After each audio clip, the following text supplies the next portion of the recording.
ঘরে বাইরে নির্বাচনী আমেজ, চায়ের দোকান থেকে অফিস পাড়া সব জায়গায় এখন নির্বাচন নিয়ে আলোচনা তুঙ্গে।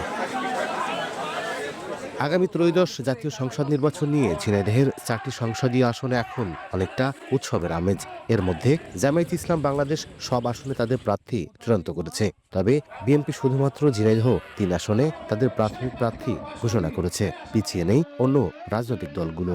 ভোটারদের মন জয়ে বিভিন্ন সামাজিক অনুষ্ঠানে অংশগ্রহণ, উঠান বৈঠক ও গণসংযোগ করছেন প্রার্থীরা। আশ্বাস দিচ্ছেন নতুন বাংলাদেশ গড়ার। আমাদের এখানে দত্তনগর কৃষি ফার্মে আমরা একটি ইউনিভার্সিটি করতে চেয়েছিলাম, যেটা আমার পিতা পারেননি, সেটা আমি করব ইনশাল্লাহ। এছাড়াও আমাদের এখানে একটা মিনি স্টেডিয়াম লাগবে। আধুনিক শিক্ষা প্লাস কর্মমুখী বহুমুখী পরিকল্পনা, কর্মসংস্থানের পরিকল্পনা, অর্থাৎ সেলফ ডিপেন্ডেন্স, আত্মনির্ভরশীল করে গড়ে তোলার জন্য আমি প্রাণান্তকর চেষ্টা করব।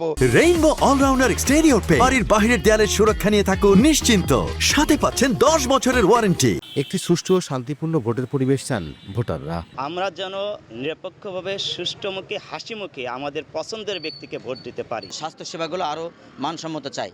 সন্ত্রাস, মাদক এবং দুর্নীতিমুক্ত একটি জেলা যে গড়তে পারবে, এরকম একজন প্রার্থীকে আমরা চাই। আমাদের ঝিনাইদহের যে রাস্তাঘাটের যে সমস্যাটা আছে, এটা যাতে সমাধান করে দেয়। সকল ধর্ম, বর্ণ, জাতি নিয়ে একত্রে কাজ করবে এবং ঝিনাইদহের উন্নয়ন ঘটাবে, তেমন ব্যক্তিকে আমি ব্যক্তিগত ভোট দেব।